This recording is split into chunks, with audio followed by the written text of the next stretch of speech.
Among contemporary popular level atheists, there is a great deal of confusion about the so-called burden of proof. The claim by these popular level atheists is that theism is a positive claim. There is a God. And that therefore the theist uniquely bears the burden of proof in demonstrating that.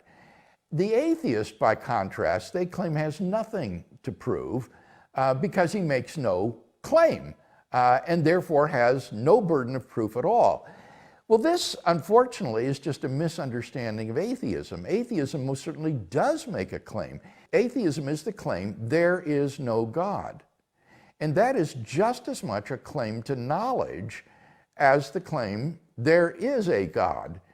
And therefore, if one is to be justified in holding to that belief, one must have some sort of reasons or evidence in support of that. And if the atheist has none to offer, then he's taking it by faith, which is what he blames the theist for.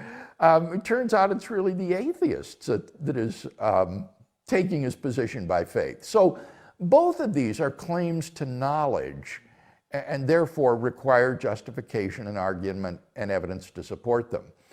Now, some atheists try to get around this by redefining what atheism means. They would say atheism is not the claim there is no God.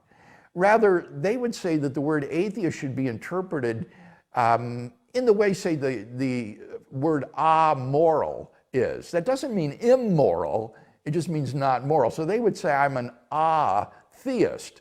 I'm not saying there is no God, I'm just not a theist, I'm an atheist. Unfortunately, this claim, besides being idiosyncratic, trivializes atheism. Because in that case, atheism isn't a view. It's just a description of the psychological state of the person you're talking with. He lacks a belief in God. And the triviality of that can be seen by the fact that babies on this account then are atheists, since presumably they don't have a belief in God. In fact, our cat, Angel, is an atheist. It turns out that the Craigs have two atheists living with them in their house because neither of our cats have the belief in God. So this is really to trivialize atheism. Even if we give to the atheist his idiosyncratic definition, then we'll just say, well, let that be atheism, then schmatheism is the view that there is no God. So what I want to know is there any justification for schmatheism in that case?